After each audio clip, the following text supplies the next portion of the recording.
Good afternoon. Today is Monday, the 16th February 2026, just after 1 o'clock. Welcome to UK Column News. I'm your host, Brian Gerrish. Delighted to have Ben Rubin here with me in the studio. Delighted to be here, Brian. Just in time delivery. Where are we going to start? There is so much happening, and I think we're going to try really hard in today's news to help people see through what is increasing froth and chaos swirling all around us. But people are often saying to us, what is the good news? So let's kick off with the good news. And thank you very much to yet another UK column member that sent me an email. And this was the headline: BBC to pursue cuts of up to 600 million as bosses point to fall in licence fee income. So let's get that up as a banner headline. 300,000, another 300,000 households have decided that the BBC is not for them. They are not paying the licence fee. And what is the result? A 600 million hit for the BBC. So anybody ever wants good news, this just shows what the power of ordinary people doing a simple action together. This can make a huge effect. What do you think, Ben? I think these people all need to be put into re-education camps. Indeed. How could you not pay your licence fee? Appalling. Well, it's true.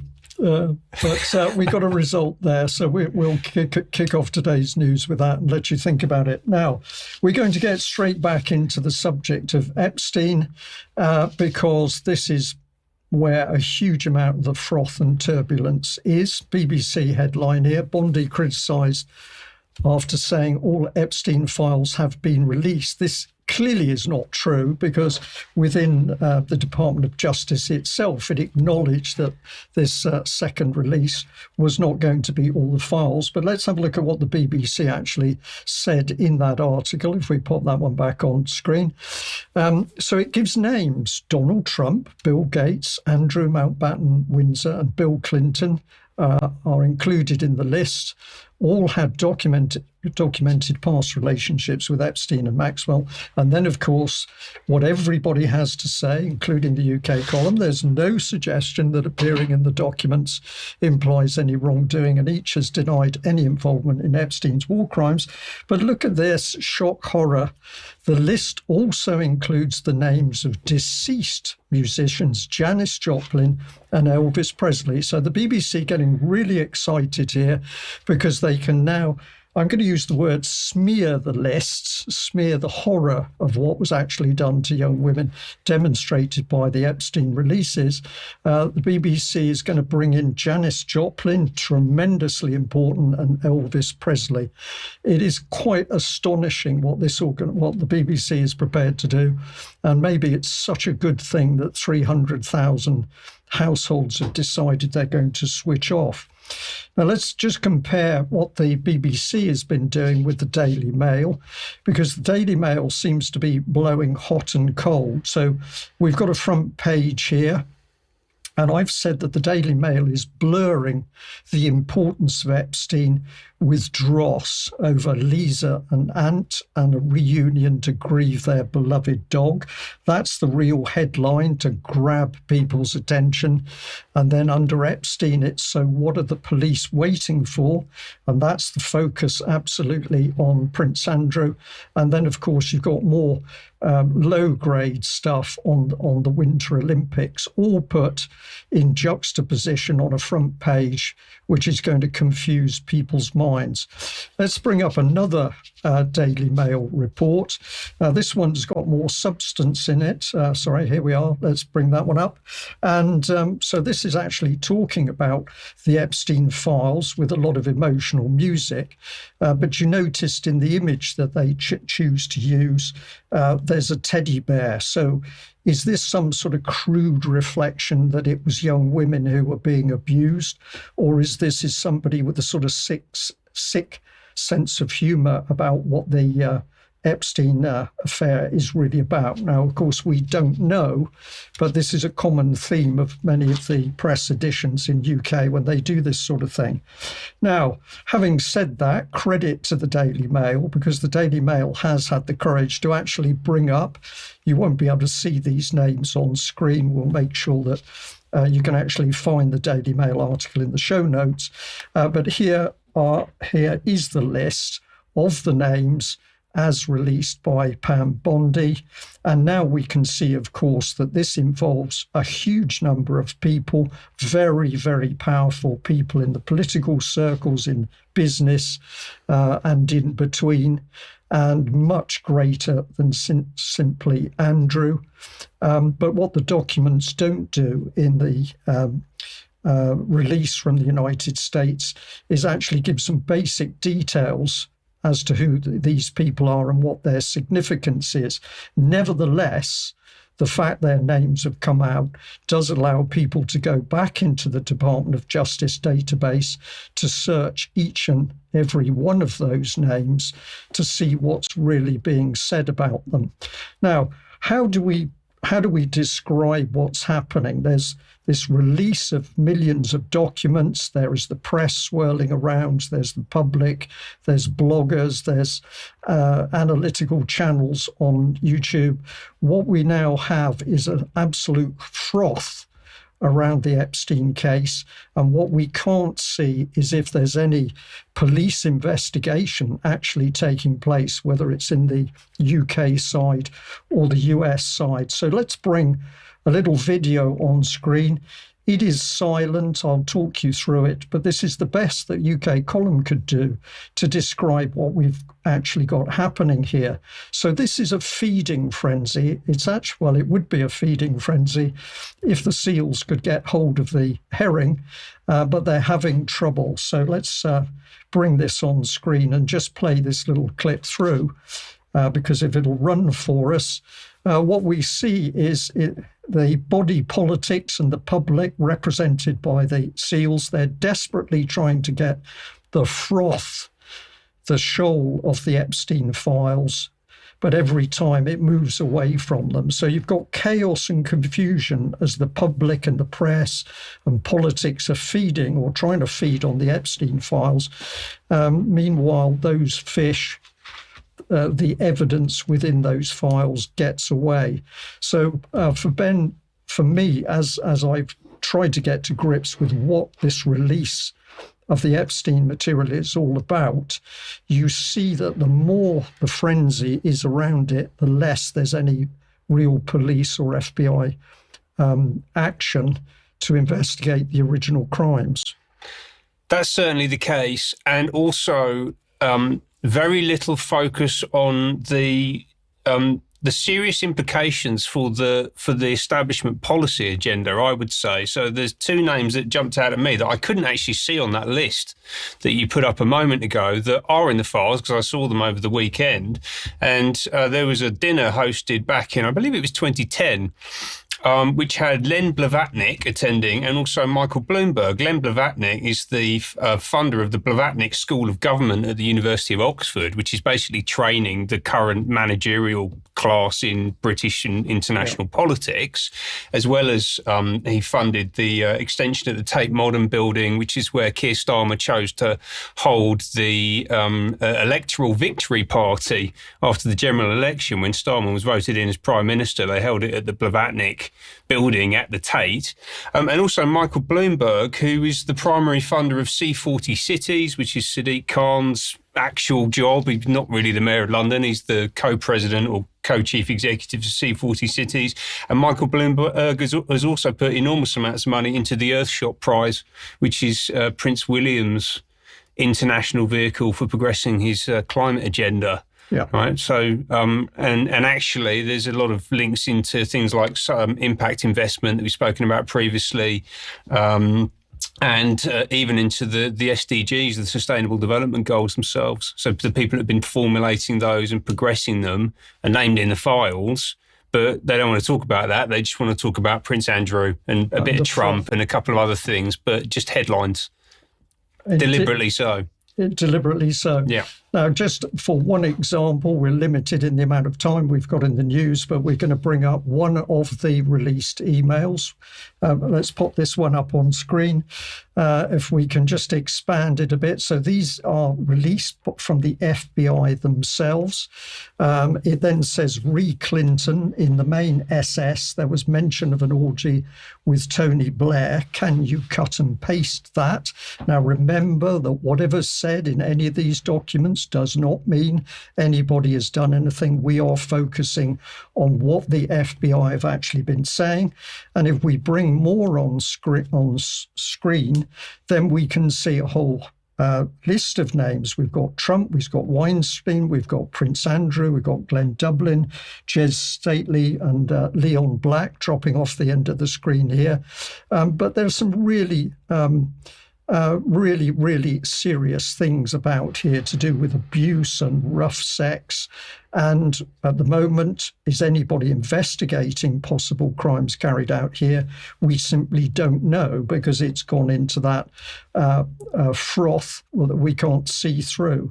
If we bring up the second page of the particular email, we've got talk about back massages. We've got an accusation of rape. We've got very, very serious things being talked about. A whole heap of other names have now come on screen. But of course, we don't know exactly what's going on. One email here says, thank you. Can you write me a sentence or two for the below? Are the salacious statements made against the individuals in the file? Feel free to add if I missed someone. So nobody's being accused of anything, but the key point is that we, the public, do not know whether there's even an investigation going on at the moment into what appears to possibly be very serious accusations in some cases. And if we just bring up the last one, and these you can find yourself in the Department of Justice releases, it says, good morning. I did not find an interview of Nicholas Tartaglini, Epstein's cellmate, during his first suicide attempt documented in Sentinel. Please reach out to case agent Amanda Gildea for additional information. So clearly there were things going on inside the cell which the wider public haven't been talked about. But meanwhile, the media in UK and indeed worldwide focus in on tiny salacious bits. So this is the Metro saying that Jeffrey Epstein had become fixated with a British TV star after his release from prison, and yet there's no comment on the real detail of what's actually happening in those releases. So I've done my best with that analogy of the shoal of fish, which is the Epstein files. Everybody's trying to chase it to get the real meat of what's going on, but the whole thing just keeps moving around. And I wonder whether they've deliberately been released in this very ad hoc, haphazard form in order to make sure that the public and indeed official bodies can't get to grips with the evidence that is really there in the release. Over to you, Ben. Should we just go to war and forget about it? Well, I think that's where they want us to go. Probably what they'd like us to do, exactly. So on Friday, Mike mentioned that the Munich Security Conference was taking place and showed a few of these little images. We can get this running. We can see this is some of their communication. The world has entered an era of wrecking ball politics. There's Trump, the wrecking ball. And the question that they're asking is, can destruction be creative? That's quite a question, isn't it? And or are we witnessing the end of progress? So Trump apparently is going to disrupt progress, the great progress towards this supposed utopian future that no one actually really understands or can describe and probably can't be built. And is it time for us to address the elephants in the room from a geopolitical perspective? Right, and the world is apparently under destruction at the moment, and the collective leadership of Europe and further afield come together. This was just, as I said, on Friday through to Sunday last week, and this is an event that's been backed by the German government and has been running since the 1960s, and it describes itself as the world's leading forum for debating international security policy. It's got an extraordinary advisory council overseeing it. We can see a few names here. Chrystia Freeland, so former Deputy Prime Minister of Canada and now Special Representative for the Reconstruction of Ukraine. She's one of the co-chairs, so I think that's very telling. This reconstruction of Ukraine keeps on coming up. Also, Carl Bildt, the co-chair of the European Council on Foreign Relations, which was established originally by George Soros. There's very, very heavy Soros involvement in this whole thing. We also have Joe Kaiser, chairman of the supervisory board at Siemens Energy, which is a World Economic Forum partner, very interested in the reconstruction of Ukraine, I'm sure. Kaja Kallas from the European Union, who we're going to come back to shortly. John Kerry, David Miliband, Nancy Pelosi. She's on the advisory council. Well, that's useful. Absolutely, yes. Maybe this will be feeding into her extraordinary portfolio returns that she's seen over the past several decades. A big-time progressive liberal establishment council overseeing this, and then backed by an extraordinary array of multinational corporations. And we can just see here, I'll pull out a few names as they whiz past, right? But we can see Bloomberg in the mix, I just mentioned, Anduril, which is Peter Thiel's AI offering, or one of them. Google are in there sponsoring, Accenture, Amazon Web Services, BCG, Deloitte, PwC, EY, Palantir, YouTube, BMW. Who else have we got? Bloomberg, yes, Deloitte are in there, Goldman Sachs, the Open Societies Foundation. So when they say that war is a racket, this is what we mean. Yeah. Right. And let's just remind the audience, Ben, and when we look at the Epstein files and we see a swirling mix of powerful people in politics and people within big global companies, some of which have appeared on screen, is it any wonder that there's clearly this massive attempt to suppress what Epstein files really mean and really show? Absolutely. Absolutely. And of course, Keir Starmer was there to deliver a keynote address. Let's have a little listen to his opening remarks.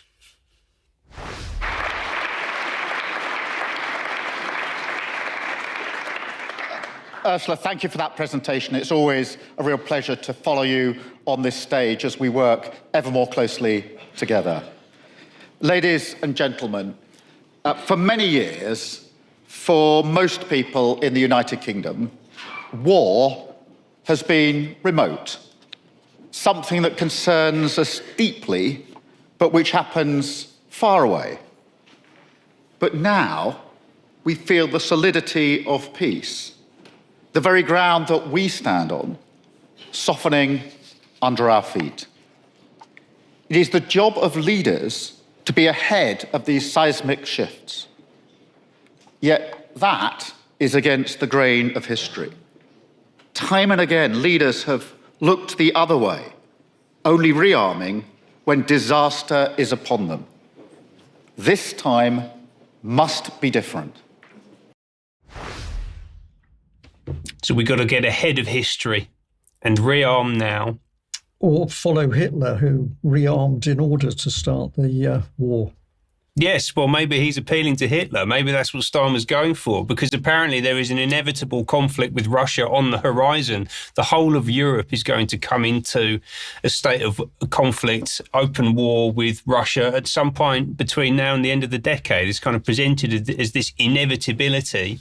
And Britain is going to be absolutely at the heart of European security. Starmer said explicitly, as we can see here, that there is no British security without Europe and no European security without Britain. That is the lesson of history and is today's reality as well. So together we must rise to this moment. We must spend more, critical word there, spend, deliver more, and coordinate more. And what he's alluding to is what has been reported on the UK column for many years now. We've spoken about it, particularly over the past 18 months or so, which is this drive towards total militarization of the economic system. He talks about this idea of NATO becoming more European. He does appeal to the United States. So he holds out a fig leaf to Trump and basically says that we are grateful, we need this, we need you involved in this. But ultimately, NATO is going to become more European. Europe is a sleeping giant from an economic perspective that would dwarf the Russian economy 10 to 1. And this needs to be harnessed through closer economic alignment, with the UK placed at the centre of European industrial renewal, and all of this done in an understanding that, as he puts it in the speech, hard power is the currency of the age. And I think we should just examine Keir Starmer projecting hard power. Look at it, hard power for Mr. Starmer. I'm sure Putin is quaking in his boots. But anyway, Brian, you've got a couple of clips from the speech to share as well, haven't you? Yeah, there's so much emerging here. But EU military unification was something that the UK column warned about. Nobody else would speak about it. But this is now coming to the surface again. This was always the European Union plan for the formation of a single European military power. But yeah, Keir Starmer in the ring. Oh my goodness. Let's have a listen to another clip of him speaking. We are not the Britain of the Brexit years anymore, because we know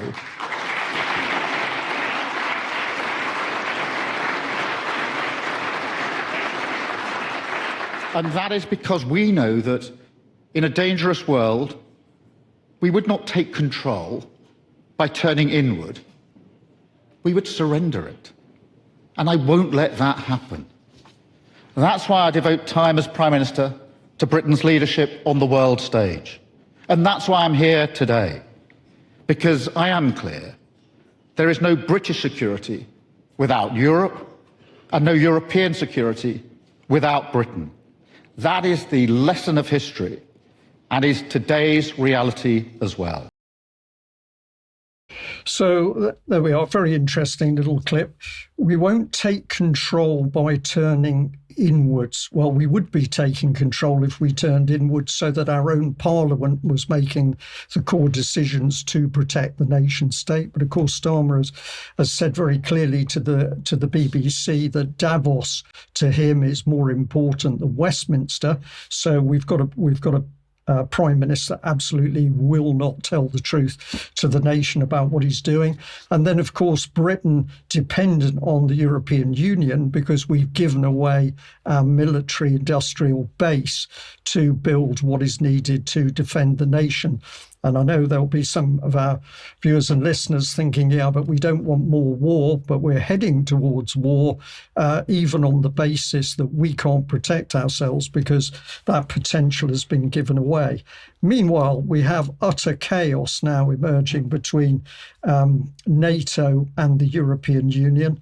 Let's have a listen to this next clip with Rutte trying to talk his way out of the American position, which is, you Europeans just get on with it. The mindset is that you now see the Europeans taking more the lead when it comes to NATO and Europe. The Europeans really stepping up when it comes to defending Europe, and therefore the US being more anchored in NATO.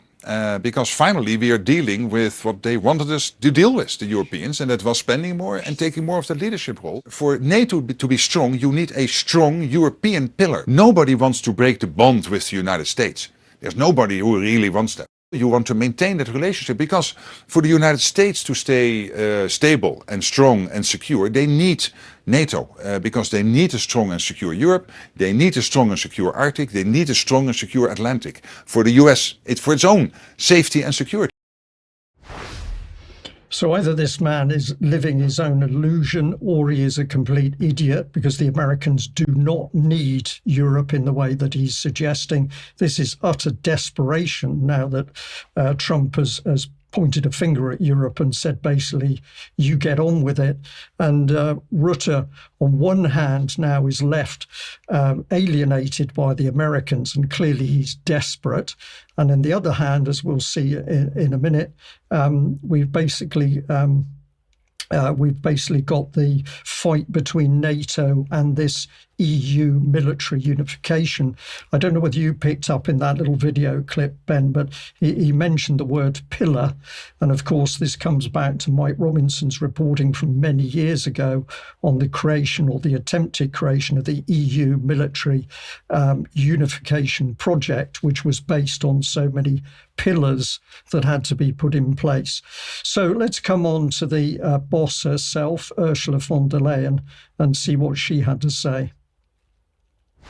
On security, on economy, on defending our democracies. 10 years from Brexit, our futures are as bound as ever, dear Keir. So it is in our common interest to be ambitious about our partnership, because the UK and the European Union, in fact, all of Europe, we are in this together, and we will always stick together. This is the common promise. The common promise, call that the common purpose, because that's really the language they're talking about. But it's dear Keir. This is a love affair.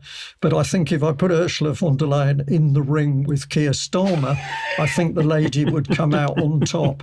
Now, I've got one further clip. This is Euronews recognising the absolute breakdown of relations now between the US, NATO and the European Union.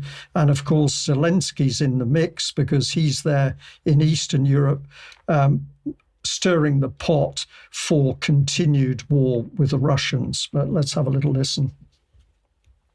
Europe has no choice but to assume more responsibility for its own security, European Commission Chief Ursula von der Leyen told a security conference in Munich on Saturday as she called on European leaders to instill momentum into mutual defense commitments. Von der Leyen also referred to NATO Secretary General Mark Rutte's comments that Europe is not in a position to guarantee its security alone at this point. Von der Leyen said an independent Europe means not constantly leaning on someone else. She, however, called for more cooperation between the EU and the UK. Speaking about Ukraine, President Volodymyr Zelensky described Europe not being at the negotiating table for peace talks with Russia and the US as a big mistake. Zelensky called on the EU to do more to clamp down on Russia's shadow fleet, as he expressed hope that another round of talks next week will be serious and helpful. So the truth coming to the surface now, we have absolute chaos and mayhem unfolding in the European Union. It can't defend itself. It needs UK if it's to do anything. It can't work with the Americans. The EU project can't work with NATO. This is complete meltdown. I'm quite enjoying watching it, to be honest with you. I wondered what you might say to that. I agree. Yeah, absolutely. And we've got a few more comments here. So it's ladies in the top job at the EU at the moment. So we've talked about Ursula. We've also got Kaya. I'm going to say Kaya. It's maybe Kaja, but Kaya sounds a little bit softer. Anyway, she's the Vice President of the European Commission, Kaya Kallas, former Prime Minister of Estonia, which is basically a Ukraine proxy. I've talked about that quite a bit previously. And she says that contrary to what some might say, woke, decadent Europe is not facing civilizational erasure. In fact, people still want to join our club, and not just fellow Europeans. Interestingly, she doesn't say that Europe isn't woke or decadent. She just says that actually we're going to be fine. She's proud of it. Yeah, she's actually proud of it. Absolutely, yes. And who are these people that want to join the club? I don't know how non-Europeans can join the European club. That seems slightly crazy, but one of them might be this guy. And this is Volodymyr Zelensky, the president of Ukraine, who was on stage at the Munich Security Conference saying it would be an illusion to believe that this war can now be reliably ended by dividing Ukraine, i.e. entering into some kind of peace agreement with the Russians. So we've got to carry on fighting. And just as it was an illusion to believe that sacrificing Czechoslovakia would save Europe from a great war. And Zelensky, interestingly enough, did figure in the Epstein releases, there was this exchange that Epstein had with Larry Summers, the former US Treasury Secretary and president of Harvard, saying that does Zelensky even have a clue? He comes across as a typical Eastern European adventurer who trades on the theme of Ukrainian pride while being a halakhic Jew. It is clear that this is a cheap comedy for voters, but it is alarming when he starts playing this out in front of our investors. And of course, many of those investors are absolutely cleaning up as a result of the killing and the destruction of Ukraine. So all those assets coming to the fore. Absolutely, it's obscene, really. It is obscene. And we've talked about some of the investors, but who else did Epstein in particular represent? Well, in his own words, I represent the Rothschilds. And I showed this a couple of weeks ago, this release saying Ukraine upheaval should provide many opportunities, from Jeffrey Epstein to Ariane de Rothschild, one of the top leaders in the Rothschild banking dynasty, which I think is important, really critical context to what's happening in the world at the moment, and particularly at the Munich Security Conference last week. Okay, Ben, thank you very much for that. We will talk more about this subject in UK Column Extra, which will follow today's news. First of all, let's talk about our wonderful members and supporters. So a huge thank you to everybody that is supporting the UK Column. We can only do what we do with your financial support. And as we've been saying for quite a long time now, our aim is to grow in 2026, more content, presenters. We are really trying to do our best to make the UK Column better and bring a greater news content to our audience, and it's your support that's allowing us to do this, so thank you very much. If you're not on board, visit the website. Our famous yellow arrow says click here, and you can see the details for a monthly or an annual membership, or to make a donation, or indeed you can purchase from the shop. So if you're not on board with the UK Column as a member, please have a look at the website and certainly consider doing that. Now, what have we got tonight? The Myth of the Knight in Shining Armour as part of Germ Warfare. That's at 7:00. Retired Master Armourer Chris Dobson shares knowledge of armour history. He dispels myth while he also shines a light on intriguing history to the trade, to include the influence of secretive groups. So that sounds pretty intriguing. You might like to join that one.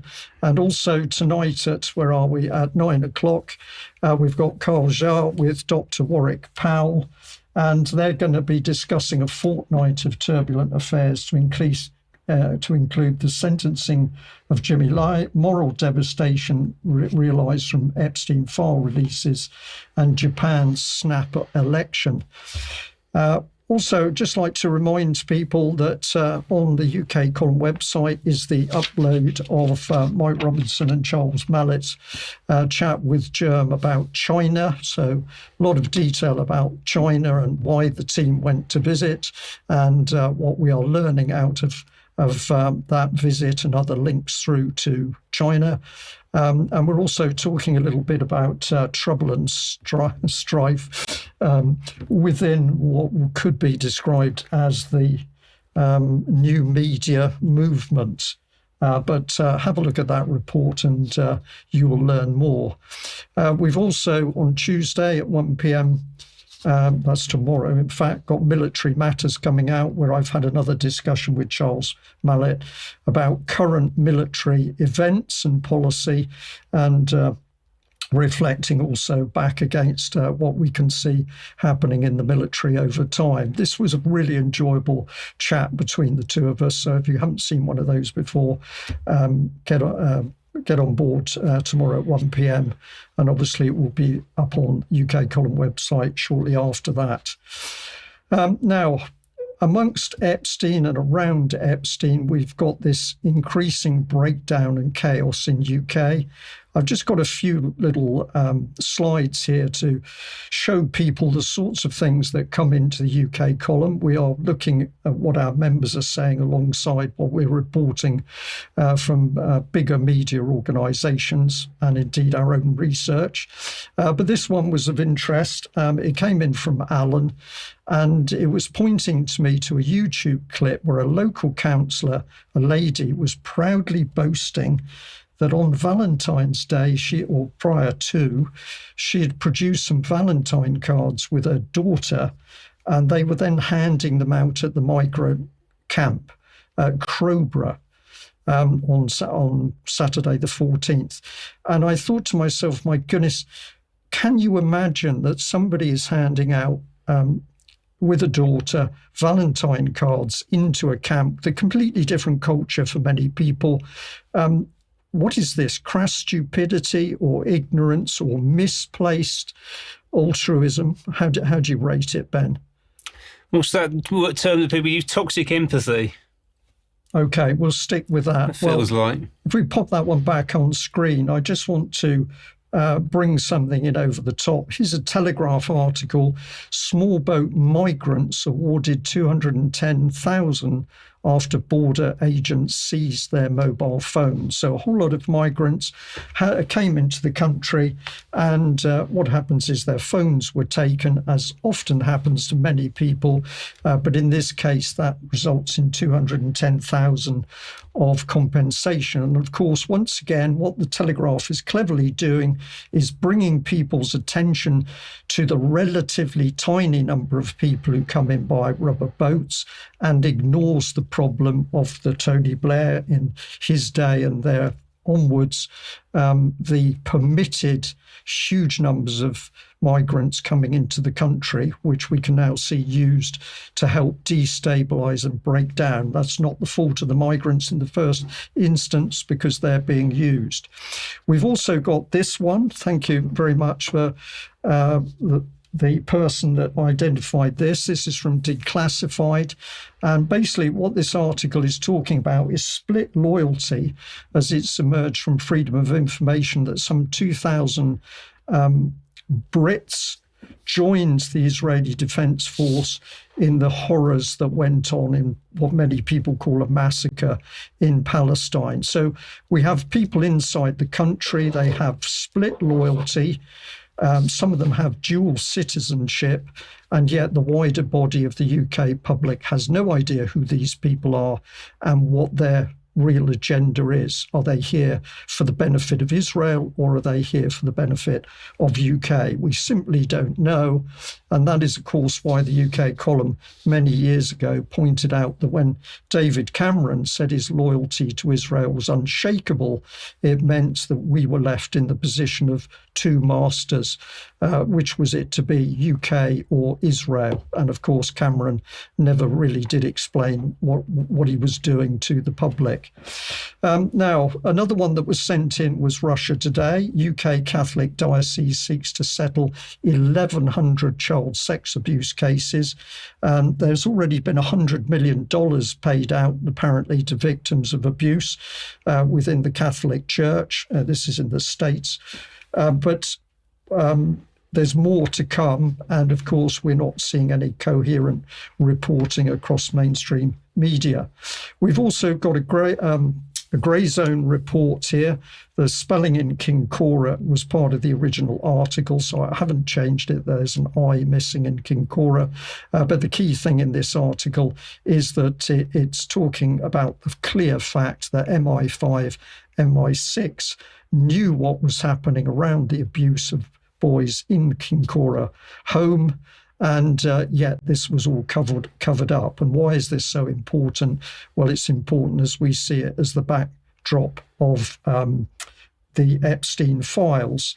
Meanwhile, the Institute of Government has got this headline up recently. Peter Mandelson case shows peers need stronger sanctions. So this is nothing about the failure of security which allowed Mandelson to do what he did. No, the Institute of Government, very clever, they turn it round and say effectively why we need a mechanism to remove peers who break the rules. So no investigation into what Epstein really means around Mandelson. No, this is the agenda to remove peers. And also, if we get into the article, it does provide, the Institute of Government does provide a really excellent overview of the current structure of the centre of government. But if you look, elected MPs nowhere to be seen. And this is a really accurate picture that we've now got a country run by people who are unelected, and nobody can actually pin them into a corner to say who they're really working for. And clearly the Institute of Government knows it. And then I'll just bring this one up on screen. This is a BBC article which is entitled, "Could Manchester be a Model for the UK to Kickstart Growth?" But what an incredible image to use in relation to the economic growth of a city. A group of girls, presumably high, alcohol or anything else, having a great time partying, and this is the banner for a headline on economic growth. Utterly crazy. So, Ben, over to you, because the turbulence and chaos is clearly created in the country at the moment, and people need to see through it to see where the real danger's coming from the restructuring of government and society. Absolutely. And that hard centre at the middle of government that you just put up there, I think was really interesting, because that is actually that's where the power lies, ultimately. And we're going to talk about this concept of divide and rule more over the coming weeks. And it's just a model that I've put together to describe the division, the polarisation, the increasing polarisation that we're seeing in our society. And this is being pushed down into society from the top. It's deliberate. And we're being split out into these essentially warring factions. So you've got on the right-hand side, like the right wing, white, masculine, not men necessarily, but more masculine, more individualistic, native, rural, conservative, Christian, that I've put in exclamation marks because it's not necessarily Christian, but people who appeal to Christian heritage. You hear that a lot. They don't actually talk about Christianity. They just put pictures of churches up and say, well, we're sort of Christian. And aligned to Israel, I think that's very important. And then on the left-hand side, the counterpoint to that, we have black, feminine / women, immigrant, urban, progressive, Islamic or increasingly Islamic, who has sided with Palestine, but actually I've put that in exclamation marks because the people who are driving the left-wing agenda are not actually on the side of the Palestinian people. They're just using them as a way to generate this chaos and antagonism and divide and rule in the country that allows the establishment to progress its agenda. And the establishment currently is aligned with the left-hand side of this diagram. And you can think how the traditional political parties would fit onto this model. If you can look on the right-hand side, that would be the Conservatives. The left-hand side would be Labour. In more recent times, you could think that Reform would be on the right-hand side and the Green parties would be on the left. But into this heady mix of new political movements across the UK, we've got a brand new political party that's launched over the weekend. It's Restore Britain. It's led by Rupert Lowe, the MP for Great Yarmouth. And we've got a short clip here launching the party to the country.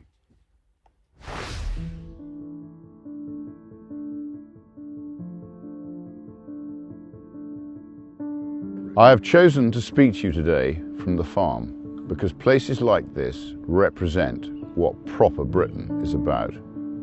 Hard work, responsibility, effort, duty, stewardship. This is the England I know, and this is the England that I love. On a farm, you don't think in election cycles or headlines or polling. You think in seasons.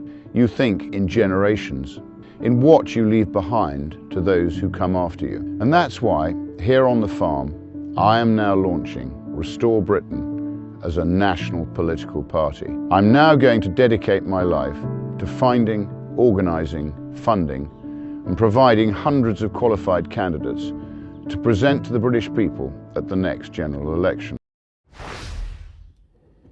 So a new political party, Restore Britain, was an advocacy group launched last year, about 7 months ago, and it's now relaunched itself as a political party. Rupert Lowe is leading it. Rupert Lowe, formerly of Reform, he left due to differences of opinion, shall we say, with Nigel Farage. As that video was running, Brian just commented to me, it's Farage 2.0. I think that was probably quite astute, actually. So what do we have here? We got The Farm, right? So this is a rural proposition from proper Britain, which is about seasons and generations and legacy. And Lowe is going to be finding, organising and funding political candidates, hundreds of them, to run in the next general election. So this is very emphatically a political action, right? So they're going to try and take power in the country, ultimately. The video goes on. It's about 7 minutes long. We'll put a link to it so you can watch the whole thing. He talks in particular about reversing mass immigration. He wants to detain and deport illegal immigrants in particular. He's saying that millions will go. He wants to get the nation back to work. He wants to punish indolence and reward hard work. He says that the state has definitively become the enemy of the people, which I would tend to agree with. There's something that we say here a lot on the UK column. And he says that Britain is a people, our people, which, again, I agree with a lot of the sentiment here. He appeals to Christianity. This is what I'm talking about. He shows a picture of a church, but doesn't actually show any Christians. I think that's quite interesting. And it's explicitly anti-Islam. So he wants to ban the burqa, ban Sharia law, ban halal, and interestingly, he does mention kosher slaughter as well, and he calls these ritualistic forms of slaughter. And this is the platform that they've gone out on. Now, there's already been quite a bit of debate about the electoral prospects of a new nationalist party in the country. I was particularly interested in this letter, which was published a few weeks ago, about a month ago, by Nick Griffin, the former leader of the BNP. We'll provide a link so you can go and read the whole thing yourself. And this, again, is ahead of the launch that we've just seen over the weekend, where he says, I take the liberty of writing purely with regards to a single issue, your proposal that a large number of patriots should contest the next general election, which is what Lowe has just said he's going to do, right? Whether this would be on behalf of Restore Britain or as independent nationalists seems unclear at present, but in either case, it would be an act of electoral suicide. My emphasis, right, I've put that in bold, but I think that's an important point. And Nick Griffin probably knows more than most about this, the amount of time and money and energy that the BNP put into trying to win seats around the country, and a lot of that delivering next to nothing in terms of political influence. He then goes on to say, in the event that Reform actually win the contest, it would become even more important that you, Rupert Lowe, are returned in Great Yarmouth. We both know Farage and how he will inevitably betray much of the trust put in him by the British people. Our country needs you in Parliament. So this essentially is a positive communication to Rupert Lowe saying we need you in Parliament and we need you to hold Farage's feet to the fire, assuming he becomes the next PM, to act as a rallying point within the House around whom MPs who encourage to favour can regroup. There's much more to this letter. Yeah. I think I've been following Nick Griffin a lot recently. I think he talks a lot of sense. As I say, he's very experienced in terms of electoral politics here in the UK. And I would tend to agree with his first statement that actually running loads of nationalists against Reform.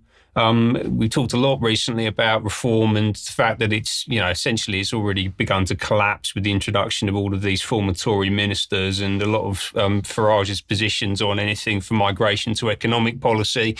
But is Rupert Lowe entering the fray here and running hundreds of candidates around the UK, requiring tens of millions of pounds of just money before you get into the man hours and the legwork required to make that actually viable? It seems like an extraordinary a level of investment. And also, it's still 3.5 years out, right? Yeah, indeed. I'd just like to respond to some of that, Ben, because I can imagine that there are people out there saying, well, where do we look to? Where do we put our hope that somebody is going to stand up? And this is the weakness, is that ultimately the change to what is happening around us has to come from each and every person standing up and not being there and waiting for one of these new leaders to emerge who is going to change everything.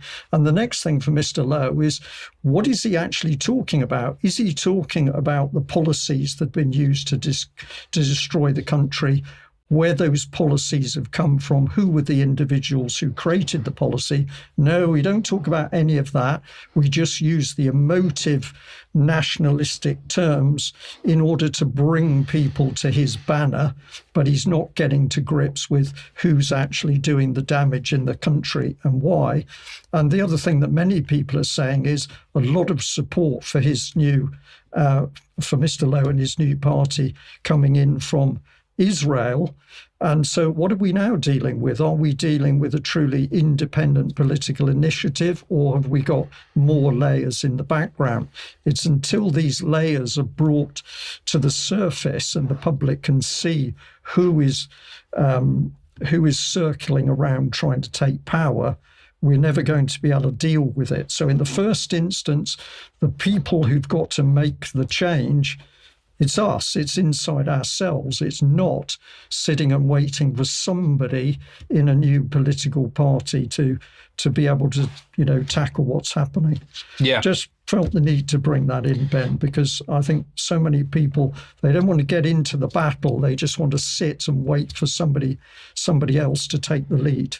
Someone else to come and fix it. In 3 years' time, when actually a lot of the policy issues that we're struggling with, absolutely, yes. I mean, if you think that things are bad now, 3 years down the track, it's going to be exponentially worse. Just a few more things to flag up. So Brian's just mentioned Israel.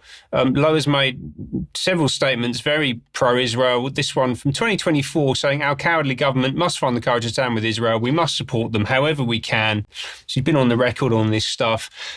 He has done some good work running the independent rape gang inquiry, which ran through January. And some of the testimony coming out of this was absolutely harrowing. It's been seen across social media. We'll provide a link for you to go and have a look at the website. And in his own words, Lowe set this up because he was so frustrated with the lack of action on the rape gangs and Labour's failure to establish a national investigation. He crowdfunded over £600,000 to start this as an independent inquiry.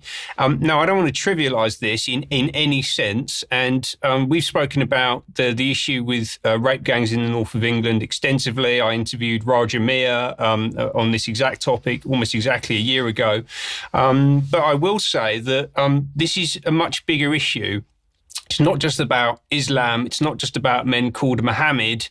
It's endemic across the whole of British society, from the top to the bottom, and presenting it as just relating to one ethnic group, I think is misleading. I would say it's deliberately misleading, Ben, because you can see certainly on social media, people jumping on this bandwagon. They want to get on board with a simplistic idea that the whole problem is the grooming gangs. But if we take our reports on Fenethy, tens of thousands of little girls went through an abusive education system up there in Scotland. No coherent police investigation into what's taken place. If we look at Kincora, when the security services were clearly aware and involved of the abuse of little boys, most likely for that compromising information or photographs in order to control people. Lowe's not going to go near any of this. He's not going to go into the family courts and the stealing of children. He's not going to look at documentation north of the border, which says actually the children under the child protection system in Scotland and indeed across UK are at greater risk of being abused than those who are not. He's not going to deal with that because he wants the public to be sucked into an agenda that it's simply the rape gangs that are part of the system. And we've even seen people reporting that basically it's the powerful links between the rape gangs which form the abuse culture, when in fact it is a known and well-established fact that being part of a child abuse system is a club And it doesn't matter what your professional status is. It doesn't matter whether you're white or black or your religion. If you're interested in abusing children, you're in the club and you will work with them, work with other people to obtain those children. You will also work with other people to protect them from prosecution. So this is a very, very dangerous line. And Ben, I absolutely agree. It appears that this man is helping to drive people into the divide that you showed with your two arrows at the beginning of your segment. Certainly seems to be the case. Yeah. Yeah, so more on Lowe, heavily backed by Elon Musk. So Musk has come out saying you've got to join Rupert Lowe and restore Britain because he's the only one who will actually do it. Musk, who was desperate to go to Epstein's Island, was never invited. Potentially now going to be ploughing money into restore Britain, having fallen out with Nigel Farage. Rupert Lowe has said, by the way, that he hasn't had any kind of external investment. So I should just point that out. Also, interestingly, quite a bit of back and forth between Rupert Lowe and Jeremy Clarkson. So there seems to be some suggestion that he might join Restore Britain as a candidate over the coming weeks. If that does happen, I think Jeremy Clarkson probably needs to answer some questions about his relationship with the other members of the Chipping Norton set, Chipping Norton in Oxfordshire, which includes, amongst many others, David Cameron, who launched the Big Society, Matthew Freud, who launched the Sustainable Development Goals and currently runs the Sustainable Markets Initiative for the King, because I haven't actually heard Jeremy Clarkson calling out any of these people at any point about their policies. And just as a final point on Rupert Lowe, should just point out that he's also an investor in this thing, which is Kona Energy, delivering the zero carbon future. There's the farm, look, there's the farm. It's covered in batteries. Is that what he means when he says farm? Because he seems to be queuing himself up to make quite a bit of money from the great energy transition, which is part of the global transformation agenda. There he is on the right-hand side. So call me cynical, I don't know, but I'm a little bit sceptical about where he's going with all this stuff. Anyway, I will just whip through. I've got a bit more to talk about, but not much time. But I think it's important that we have a little look at what's going on the other side of that diagram as well. As we talked about the right and Rupert Lowe and Restore Britain, who is the counterpoint today that I'm going to talk about is this guy.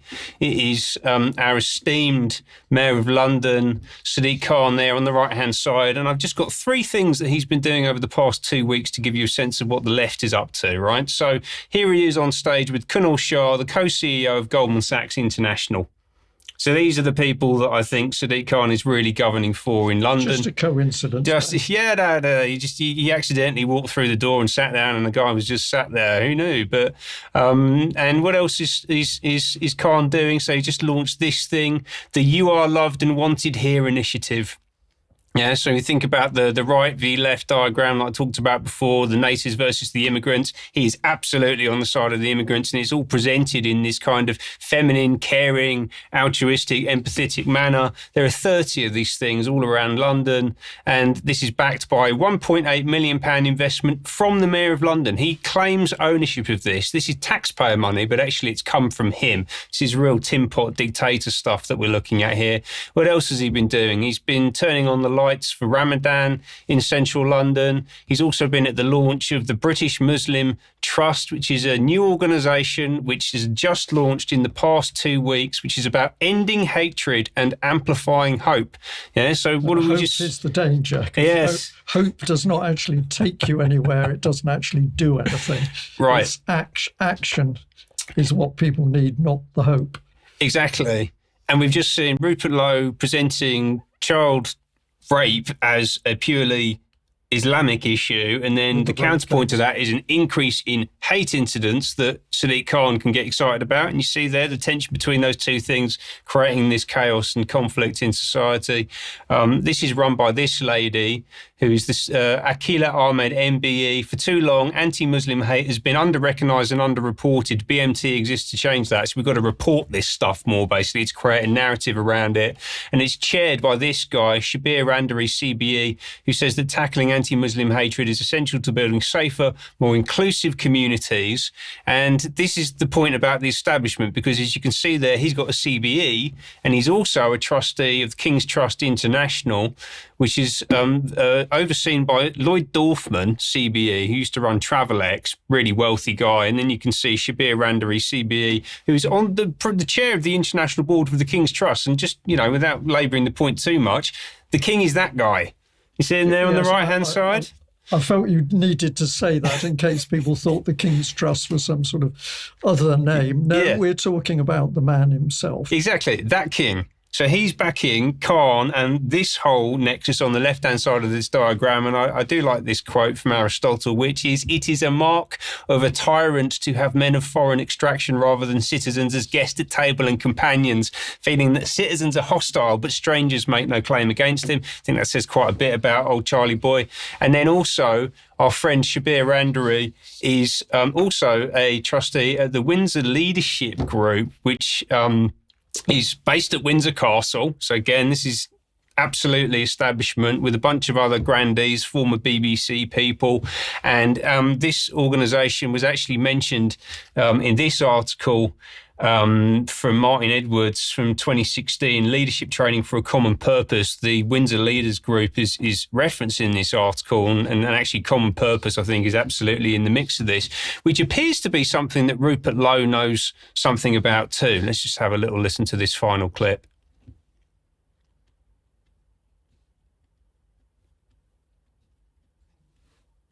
Okay, well, we don't have the clip there about Rupert Lowe talking about common purpose, but we'll bring that into extra. And then just to reiterate, this is what I think that we're looking at. I'm going to talk about this more over the coming weeks. And by the way, people in the chat box getting excited about the fact that you don't necessarily align to or agree with all of these points. It's not about you necessarily. This is about mass media, mass political communication, and the division of the society so that the establishment agenda embodied by the king, embodied by the civil service, can drive through in the background. And that is what we're seeing playing out, I believe, right now. And the people that we've just talked about, Rupert Lowe and Sadiq Khan, are playing their roles in this whole heady mix. Yeah. Ben, thank you very much for that. We will do more in extra time for those UK column members. But before we get there, I just wanted to play a little video clip to remind people that on Friday, Patrick Henningsen did a very good report from Tehran in Iran. And what happened very quickly thereafter? Well, the BBC did an exclusive from Iran. Let's just have a look at two tiny bits of clip juxtaposed. And also be able to inspect the damage sites from the unprovoked Israeli attack on Iran last June, and of course the unprovoked U.S. attack, Operation Midnight Hammer, as it's called, and to inspect some of the damage of that. We might talk more about that in subsequent reports. The ball is in America's court. I mean, they have to prove that they want to have a deal with us, and if there is a sincerity, if we see a sincerity on their part, I'm sure that we will be on a road to have an agreement. We are ready to discuss this and other issues related to our program, provided that they are ready also to talk about the sanctions. Because sanctions, as we call it, illegal sanctions, those sanctions have to be also on the table. So two clips, and I have 2 points. One is absolutely fantastic that Patrick Henderson was able to get out and report from Tehran, and credit to Patrick for doing that. And then surprisingly, the BBC seemed to be caught out because they had to do an exclusive report from Iran. But notice that the BBC reporter wearing a headscarf, and yet only a few years ago the BBC was trying to stir up trouble inside Iran by telling Iranian women, quite right, you shouldn't be wearing headscarves. So utter malicious hypocrisy from the BBC, and what a contrast in the two styles of reporting. But of course, the BBC, with its billions still left in funding, obviously gets access to government ministers, which are very difficult for the UK column to do. We'll leave you with the thought of that good news. BBC 600 million short due to 300,000 households saying, no, the BBC is not for us, really does demonstrate what people can do when they act together in a very simple way. Ben, thank you very much for joining me. We will leave it there. If you're a member of UK Column, stay with us. We'll have UK Column Extra in a few moments. Everybody who's watched us, whether you're in the UK, worldwide, thank you for joining the column. UK Column News will be back at 1 o'clock on Wednesday. See you then. Bye-bye.